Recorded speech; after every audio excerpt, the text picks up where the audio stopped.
እጅግ በጣም የተወደዳችሁና የተከበራችሁ የኤልቲቪ ሊደርሺፕ ወይም ደግሞ መሪነት በኤልቲቪ ተመልካቾችና ተከታታዮች በእያላችሁበት ሰላም ይብዛላችሁ።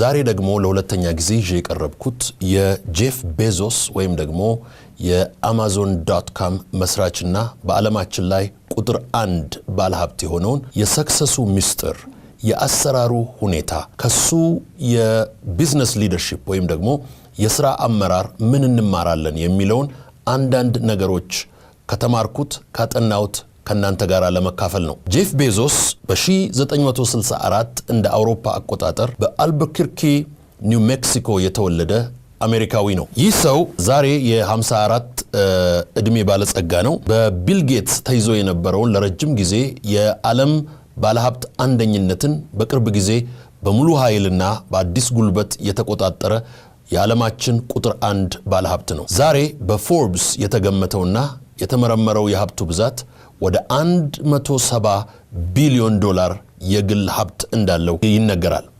ይህ ሰው ወደዚህ የሀብት ደረጃ ሊመጣ የቻለው በምን መልኩ ነው? እንዴት ነው ወደዚህ እድገት ሊመጣ የቻለውና በአጭር ጊዜ ውስጥ በ1994 በተመሰረተ Amazon.com በሚባለው የቢዝነስ ካምፓኒ በዚች ባለፉት አጭር ዓመታት በ25 ዓመት ውስጥ የዓለማችን አንደኛ ቁንጮ የሆነው ይህ Amazon.com በኮንሱመሮችና በፕሮዲውሰሮች መካከል የሚገኝ ቢዝነስ ትራንዛክሽንን ፋሲሊቴት የሚያደርግ ካምፓኒ ነው። አያመርትም፣ አያርስም፣ ዲዛይን አያደርግም፣ አይቸረችርም፣ አይሸጥም። ነገር ግን በገዢዎችና በሻጮች በአምራቾችና በተጠቃሚዎች መካከል ያለውን በቴክኖሎጂ የቢዝነስ ትራንዛክሽን ፕላትፎርም በመመስረት ያልነበረውን ሁኔታ በመፍጠር ቢዝነስን በማሳለጥ የሚሰራ ድርጅት ነው። ይህ ተቋም በአጭር ጊዜ ውስጥ ቴክኖሎጂን በመጠቀም ነው ወደዚህ ደረጃ የደረሰው። ጄፍ ቤዞስ ከተወለደበት ከቤተሰብ ውስጥ ድሮውንም ከልጅነቱ ጀምሮ ከተማረበት ትምህርት ቤት ከህፃንነት ከመጀመሪያ ደረጃ ከፍተኛ የሆነ የቢዝነስ ጥማትና የቴክኖሎጂ ፍቅር እንደነበረው ይነገርለታል። ታሪኩም ይህንን ይመሰክራል። በ1986 እጅግ በጣም ታዋቂና ክቡር ከሆነው ፕሪንስተን ዩኒቨርሲቲ ኒው ጀርሲ ዩናይትድ ስቴትስ ውስጥ በ86 ዓመተ ምህረት ከተመረቀ በኋላ በዛው በኒውዮርክ እና በኒው ጀርሲ አካባቢ ባሉ የተለያዩ የቴክኖሎጂና የኢንቨስትመንት ፈርሞች ውስጥ ተቀጥሮ በተለያየ ሁኔታ ይሰራ ነበር። ነገር ግን በ1994 እንደ አውሮፓ አቆጣጠር Amazon.com የሚባል የዩዝድ መጽሐፎች ወይም ደግሞ ሰዎች የተጠቀሙበት የአሮጌ መጽሐፎች መሸጫ የቴክኖሎጂ ካምፓኒን ፈጠረ። ሲፈጥር ትንሽ ዌብሳይት ነች። Amazon.com ትባላለች። ሰዎች ያነበቡትን የተጠቀሙትን ከዚህ በፊት ያዩትን መጽሐፍ ከተጠቀሙበት በኋላ ከመጣል ወይም ዝም ብሎ ከማስቀመጥ የሚሻሻጡበትን ፕላትፎርም ነበር። በ1994 ተመስርቶ በ1998 ከ400 የዓለማችን ሀብታሞች መካከል አንዱ ሆኖ በአራት አጫጭር ዓመታት ውስጥ ያንን የቢዝነስ ፕላትፎርም ሰነጣጥቆ ገባ። እንኳን ሌላው ተመልካች እንኳን ሌላው የቢዝነስ ገምጋሚ ጄፍ ቤዞስ ራሱ ለዚህ ፍጥነትና ታላቅ እድገት ለራሱ ዝግጁም አልነበረም፣ አልገመተም፣ አልጠበቀም። ባልተጠበቀ ባልተገመተና ባልታሰበ ፍጥነት ያደገ ቢዝነስ ነበር። በ1994 የተመሰረተ ዛሬ በዓለማችን ላይ አንደኛው ባለሀብት ሆኗል። ጄፍ ቤዞስ የሚላቸው እጅግ በጣም አስደማሚና አስደናቂ 6 ትላልቅ አባባሎች አሉ። ከሱ ኮትስ ወይም ደግሞ ከሱ ንግግሮች ውስጥ ያገኘዋቸውን እነዚህን 6 ትላልቅ ነገሮች ላንሳ። የአመለካከቱ ነጸብራቆች ናቸውና።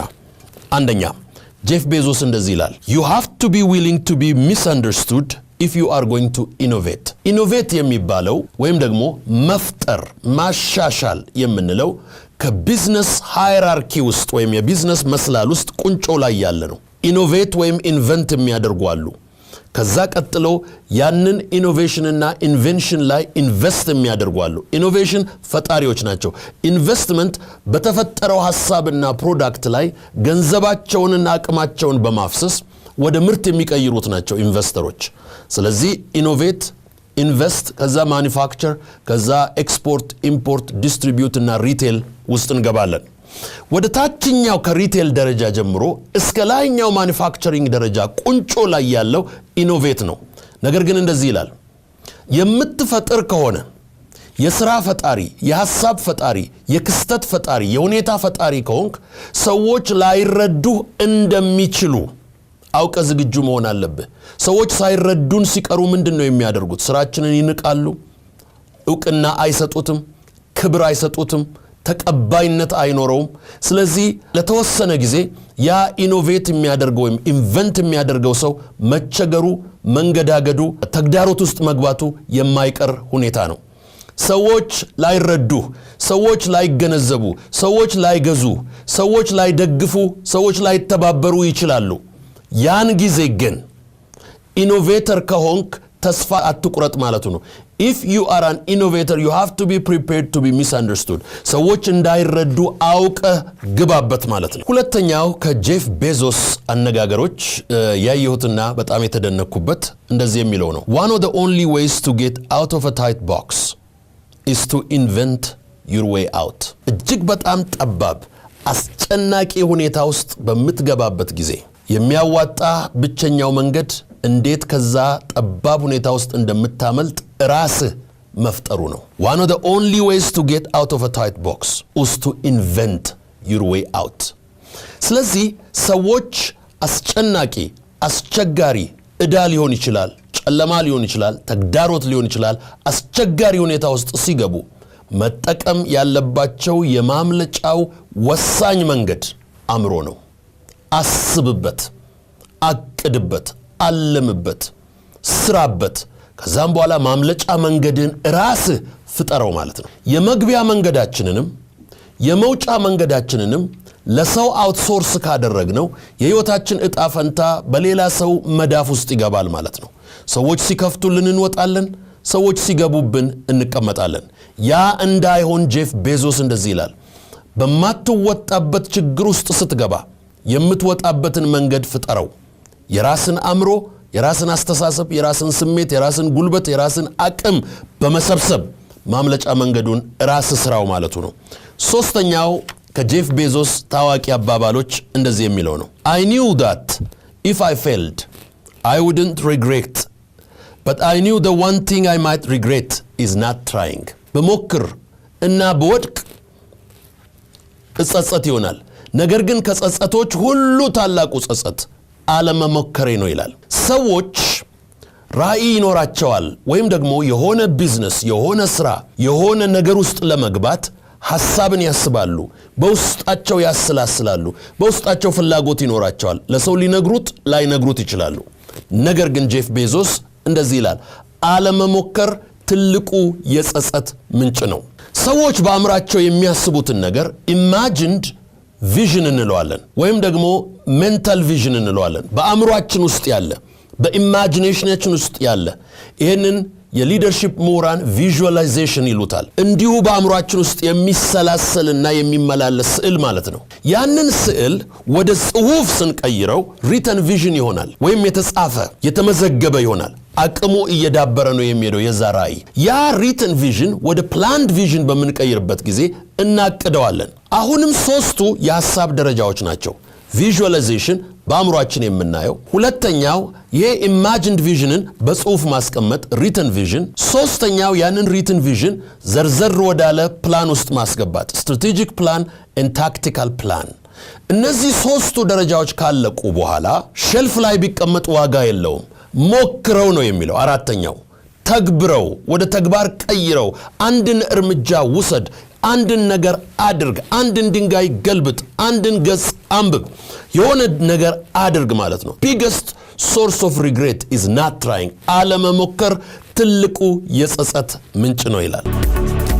አራተኛው የጄፍ ቤዞስ ወሳኝ አመለካከት፣ a company shouldn't get addicted to being shiny because shiny doesn't last። ይሄ ታዋቂነት ዝነኛነት እንደ ሱስ ሊይዘን አይገባም። ምክንያቱም ታዋቂነትና ዝነኛነት ዘለቄታ ወይም ዘላለማዊ አቅምና ህልውና የላቸውም። ሰው ታዋቂ ዝነኛ ኮከብ የሚሆነው ለአጭር ጊዜ ነው። ኮከብ ከሌ ኮከብ ሆነ በዚህ ታዋቂ ሆነ በዚህ የሚባለው አጭር ጊዜ ነው። አዲክሽናችን ሱሳችን ከታዋቂነት ጋር መያያዝ የለበትም። የታዋቂነት ሱስ ያላቸው ሰዎች ድላቸውና አሸናፊነታቸው ለአጭር ጊዜ ነው የምትሆነው። ታዋቂነት ሳይሆን አገልጋይነት ነው መሪነት። የሰዎችን ችግር ማወቅ፣ የሰዎችን ችግር መፍታት፣ በዛም ውስጥ ደግሞ ውጤት ማምጣት። ይሄ ታዋቂነት መጣ አልመጣ የማይዛነፍ የመሪነት መርሆ ነው ማለት ነው። ሌላኛው የጄፍ ቤዞስ ወሳኝ አመለካከት if you do build a great experience, customers tell each other about that. Word of mouth is very powerful. ይሄኛው customer service የምንለው ሰዎችን በመናገለግልበት ጊዜ በሰዎች ላይ የምናመጣው ፖዚቲቭ ተጽዕኖ መልካም ተጽዕኖ ሰዎች አንዱ ለአንዱ ይናገራል። ይሄ word of mouth የምንለው ሰዎች በአፋቸው እኛን ፕሮሞት በሚያደርጉበት ጊዜ ድሉ፣ ስኬቱ፣ ዝናው፣ ፍሬውና ውጤታማነቱ እጅግ በጣም የላቀ ይሆናል። ስለዚህ ይላል ጄፍ ቤዞስ ለከስተመሮቻችን ኤክስፒሪየንስ መስጠት በጣም ወሳኝ ነው። በአገራችን ኤልሲ የሚባል ነገር አለ። ይሄ ሌተር ኦፍ ክሬዲት ማለት አይደለም። ኤልሲ በቢዝነስ ውስጥ ሎያል ካስተመር ወይም ሎያል ክላይንት የምንለው ነው። ታማኝ ከኛ የማይሄድ ደንበኛችን፣ ከኛ ጋር ለመስራት የሚፈልግ ከኛ ጋር ለመስራት የሚወድ ደንበኛችን ማለት ነው። ሎያል ካስተመር ወይም ሎያል ክላይንት እንለዋለን ኤልሲ። ኤልሲን ለማግኘት ወሳኙ ምንድነው? ሲኤስ የምንለው ነው፣ ካስተመር ሰርቪስ። የኛ አገልግሎት ኢምፕሬሽን ከስተመሮቻችን ላይ ደንበኞቻችን ላይ ያለን ተጽዕኖ የምናመጣው ተጽዕኖ ይሄ ዋው ፋክተር የምንለው ለምናመጣው ውጤት የጀርባ አጥንት ነው ማለት ነው። ሰዎች የሚያገለግሏቸውን ሰዎች በሚገባ ካገለገሉ፣ ካረኩ፣ ካጠገቡና ካስደሰቱ ውጤቱም እንደዛው ረጅምና ዘለቄታዊ ይሆናል ማለት ነው። ስለዚህ እዚህ ጋር if you do build a great experience, customer tell each other። አንድ ዶክተር ቅርብ ጊዜ ዩናይትድ ስቴትስ ውስጥ አግኝቼ ነበር። ዶክተሮች ሰዎችን ከማከም ባለፈ ሰዎችን ማርካት፣ ማስደሰት ትልቁ የሚጠበቅባቸው ነገር ነው። በአሜሪካን ሀገር አንድ ዶክተር በዚህ ቀን ውስጥ 15 ፔሸንት ወይም 15 ህመምተኛ ታያለ ተብሎ 15ቱ ከተመደበለት 15ቱም ረክቶ እንዲወጣ ማድረግ ግዴታና ኃላፊነት አለበት። አንድ ሐኪም አንድን ህመምተኛ ካስከፋ ካላስደሰተ በዛ በተጠናው ሳይንሳዊ የኢንሹራንስ ጥናት ውስጥ ምንድነው የሚለው?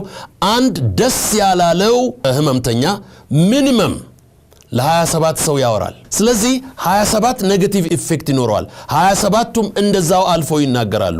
ያ ማለት የድርጅቱና የተቋሙ ታማኝነት፣ ታዋቂነትና ተቀባይነት በማህበረሰቡ ውስጥ እየወደቀ ይሄዳል። ያ ማለት ቢዝነሱን ይገለዋል ማለት ነው። ጄፍ ቤዞስ ምንድነው የሚለው? ቤስት ካስተመር ሰርቪስ። በጣም የገረመኝ ስለሱ ካነበብኩት the best customer service is not to receive any call from your customers። ሰዎች ወደ አንተ እንዳይደውሉ፣ ጥያቄ እንዳይኖራቸው የሚያደርገው ከስተመር ሰርቪስ በጣም ስኬታማ ነው። ረክተዋል ማለት ነው። ተገልግለዋል፣ ጥያቄያቸው ተመልሰዋል፣ ፍላጎታቸው ተሟልተዋል፣ ሄደዋል ወደ ስራቸው ማለት ነው። ያ በሚሆንበት ጊዜ ምን አድርገናል? ከስተመሮቻችንን ሙሉ በሙሉ አርክተናል ማለት ነው። የኤልሲ የጀርባ አጥንት ሲኤስ ነው። የሎያል ካስተመርስ ታማኝ ገዢዎችና ተገልጋዮችና ደንበኞችን ወደ ራሳችን ለማምጣት ወሳኙና ቁርጠኛው ነጥብ ካስተመር ሰርቪስ የምንለው። ስድስተኛው የጄፍ ቤዞስ አባባል if you don't understand the details of your business, you are going to fail። ለምትሰራው ማንኛውም የንግድ ስራ እያንዳንዷን ጥቃቅን ዘርፍ እና ጥቃቅን አካል የማይገባህና ማታውቀው ከሆነ ያ ተቋምና ያ ቢዝነስ መውደቁ አይቀሬ ነው ማለት ነው። if you don't understand the details of your business። ስለዚህ የምናደርገውን ተቋም ባለፈው ጊዜ በአሊኮ ዳንጎቴ የቢዝነስ ሰክሰስ ሚስጥር ውስጥ አንዱ ስራውን ማወቅ፣ ስራውን መውደድ፣ ስራውን መቻል የሚለውን አይተን ነበር። በዚህኛው ቢዝነስ ውስጥ ጄፍ ቤዞስን በምንመለከትበት ጊዜ amazon.comን ሲሰራ እያንዳንዷን ዲቴል ያውቃታል። በ1994 amazon.com ተመዝግቦ ስራ ከጀመረበት እስከ 1919 ዛሬ እስካለንበት ጊዜ ድረስ ያለውን ሂደት ብንመለከት እያንዳንዷን ስቴፕ ያቃታል። 25 ዓመት አይኑን ከዚህ ስራ ላይ ሳይነቅል ከመስራችነት እስከ መሪነት እየሰራው ስላለ እያንዳንዱን ቴክኒካል ዘርፍ ያውቀዋል። ስለዚህ የስኬቱ ምስጢር እሱ ነው ማለት ነው። የማናቀውን ቢዝነስ የምንሰራ ከሆነ መክሰራችንና መውደቃችን መንገዳገዳችንና መቸገራችን የማይቀር ነው ማለት ነው። የምንሰራውን ማንኛውንም ዘርፍ በጥልቀት ማወቅ፣ መመርመር፣ መፈተሽ፣ መገንዘብና አቅማችንን መገንባት አለብን። ጄፍ ቤዞስ አስደናቂ 6 አባባሎች። ይህንን ካየን ወደ መልእክቴና ወደ ፕሮግራሙ መጨረሻ ከመምጣቴ በፊት 3 ወሳኝ ቁልፍ የቢዝነስ ስኬት ምስጢሮችን ከጄፍ ቤዞስ እንመለከታለን። ቅድም እንዳልኩት ይህ ሰው በእድሜው 54 በዓለም በሀብት አንደኛ ነው። እስካሁን አንደኝነትን ላለመልቀቅ በሚሰራቸው ስራዎች ሁሉ ውስጥ ትልቅ ትጋት የምናይበት ትልቅ የንግድ ዘርፍ መሪ ነው። አንደኛ ጄፍ ቤዞስ ከሱ ከምንማራቸው ወሳኝ ነጥቦች የመጀመሪያው እንደዚህ ይላል፣ ፕሪፔር ቱ ፌል፣ ለመውደቅ ሪስክን ለመውሰድ ተዘጋጅ ማለት ነው። ይሄ የሪስክ ኤንድ ሪዋርድ ቢዝነስ ነው። ቢዝነስ ውስጥ በምንገባበት ጊዜ መውደቅም መነሳትም ማትረፍም መክሰርም ይሄ የቢዝነስ አካል እንደሆነ አውቀን ነው የምንገባበት። ፕሬዚደንት ዶናልድ ትራምፕ ለፕሬዚደንሻል ኢሌክሽን በሚወዳደሩበት ጊዜ በተደጋጋሚ የገጠማቸው ወቀሳ አንዱ ቢዝነሳቸው ባጋጠመው ኪሳራ ጊዜ ባንክረፕሲ ዲክሌር አድርገው ከባንክረፕሲ ውስጥ ውጣ ውረድ ያለፉበት ጊዜ ስለነበረ ያንን አይተው ነው ሰዎች ባንክረፕሲን ዲክሌር ያደረገ ሰው ፕሬዚደንት መሆን የለበትም የሚሉት። መውደቅ፣ መነሳት፣ መክሰርና ከዛ መውጣት በጣም የቢዝነስ አካል ነው። ሪዋርድ በምንወስድበት ጊዜ ይሄ ነው። በጣም እጅግ መበልጸግ የሚችሉ ነገር ግን የከሰሩ ነጋዴዎች አሉ። ያ ማለት ሞከሩት፣ ሰሩት። ዋነኛው በህይወት እስካሉ ድረስ ዳግም የመነሳት አቅም ስላለ። ሌላኛው አንደር ኤክስፔክት ኦቨር ፕሮዲውስ የምንለው ነው። ብዙ አትጠብቅ፣ ነገር ግን ብዙ ውጤት አምጣ። ብዙ ከጠበቅ እና በዛ ቴንሽን ውስጥ ቢዝነስ የምትሰራ ከሆነ ከቢዝነሱ ስራ ይልቅ ውጤቱ ላይ ስለምታተኩር። አንድ የምንጫወተው የስልክ ጌም አለ። የስልክ ጌም በምንጫወትበት ጊዜ እኔና ወንድ ልጄ ሁልጊዜ እሱን እንወዳደራለን። ሁልጊዜ ያሸንፈኛል። ለምንድነው ሁልጊዜ የሚያሸንፈኝ? እኔ የአሸናፊነት ጥማት ስላለኝ ልጄን አሸንፌ ማስመስከር ስለምፈልግ ሁልጊዜ ውጤቱ ላይ አተኩራለሁ። ከዛም በኋላ ጫወታው ላይ እሸነፋለሁ። እሱ እንደዚህ ይለኛል፣ ዳዲ ለማሸነፍ ከፈለክ ትኩረቱን ውጤቱ ላይ ሳይሆን ትኩረቱን ስራው ላይ አድርግ። ውጤቱን የሚያመጣው ውጤቱ ሳይሆን ስራው ነው ይለኛል። በጣም የሚገርም ምክር ከ5 ዓመት ከ6 ዓመት ልጅ ከ7 ዓመት ልጅ ውስጤ ይከት ነበር። እስካሁን አላሸነፍኩትም። እንዲያውም ዳግም እንዳላሸንፈው ሬከርዱን ሰማይ ሰቅሎት ቁጭ ብሏል። ወደዛ ሬከርድ ስትጠጋ ጥራኝ እንወዳደራለን ይለኛል። ለምን?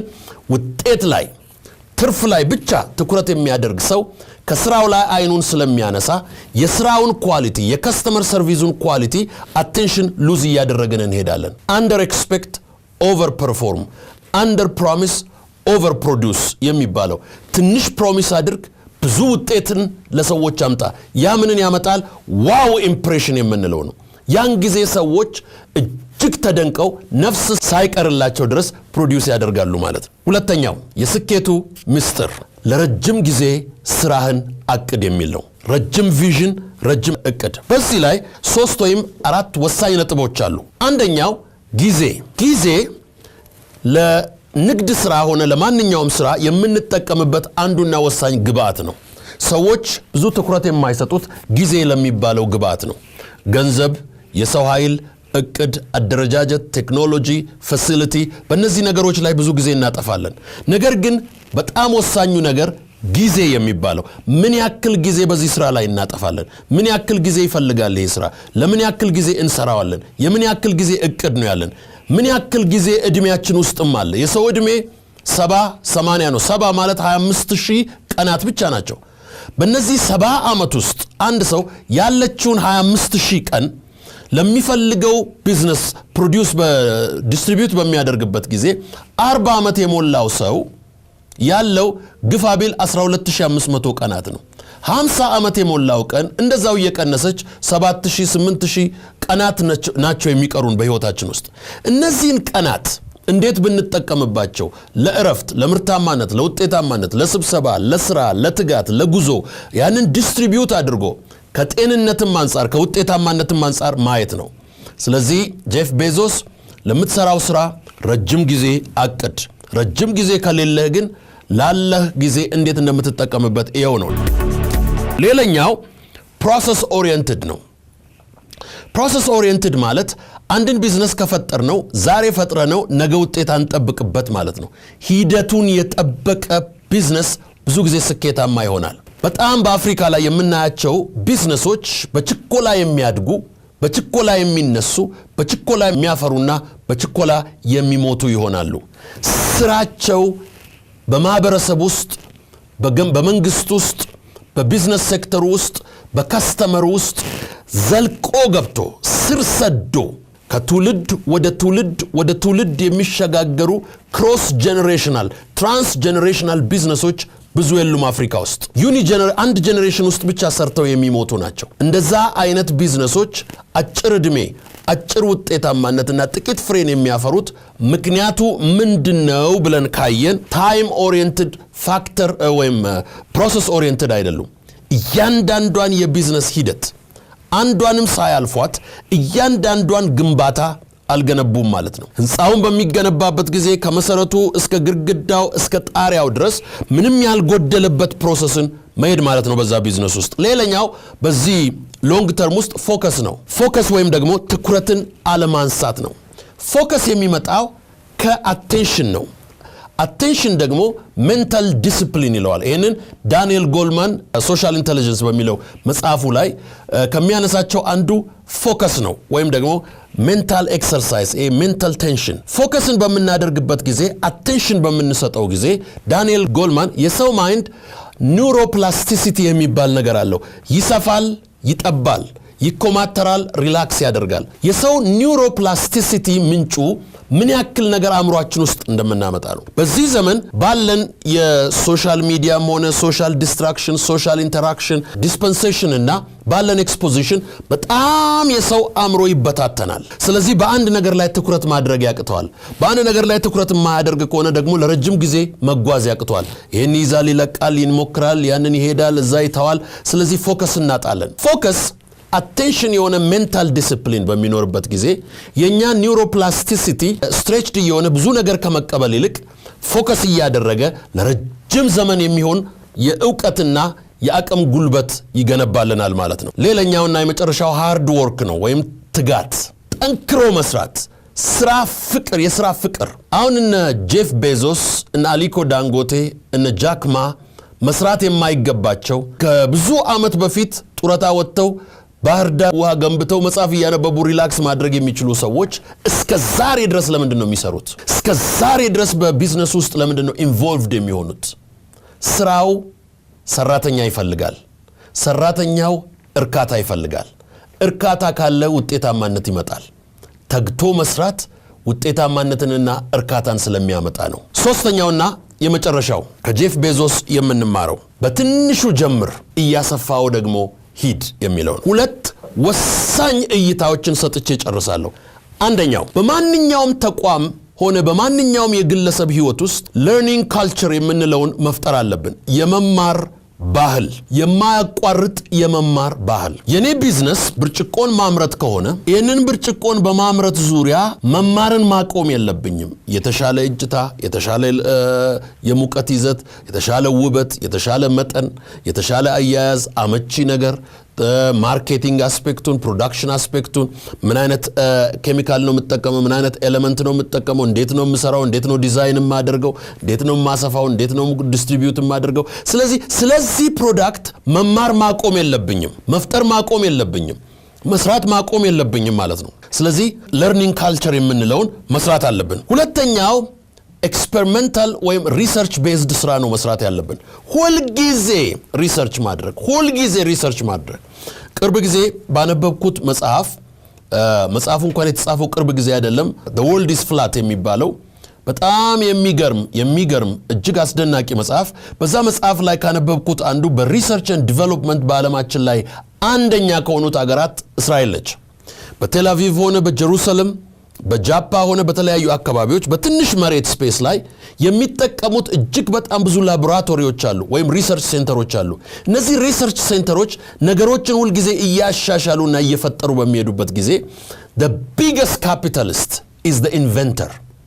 ሌሎቹ ለኢንቨንተሩ ነው የሚሰሩት። ኢንቨንተሩ አንድን ነገር ፈጠረ ማለት ኢንቨስተሩ፣ ማኑፋክቸረሩ፣ ዲስትሪቢዩተሩ፣ ኤክስፖርተሩ፣ ኢምፖርተሩ፣ ሪቴል ሰራተኛው፣ ኮንሱመሩ the entire business apparatus የሚሰራው ለኢንቨንተሩ ነው። ያ የአእምሮውን ቁልፍ የያዘው ሰው ያ እነዚህ ሁሉ ለሱ ነው የሚሰሩለት ማለት ነው። ስለዚህ ወሳኙ ነገር ምንድነው? በሪሰርች በምርምር በእውቀት ላይ የተመሰረተን ቢዝነስ መትከል ነው። ጄፍ ቤዞስ ምንድነው የሚለን? በትንሹ ጀምር እያሰፋው ሂድ። በትንሹ ስትጀምር ስለዛ ቢዝነስ ወይም ስለዛ ስራ እየተማርከው እያወቅከው ልምድና ዕውቀትን ችሎታንና ኔትወርክን እያሰፋና እያዳበርክ ስለምትሄድ በዛ ላይ እየነገስክበት እያሸነፍክበት አንደኝነትን እያረጋገጥክበት ትሄዳለህ ማለቱ ነው። ከጄፍ ቤዞስ የምንማረው 3 ወሳኝ የቢዝነስ ዕውቀቶች።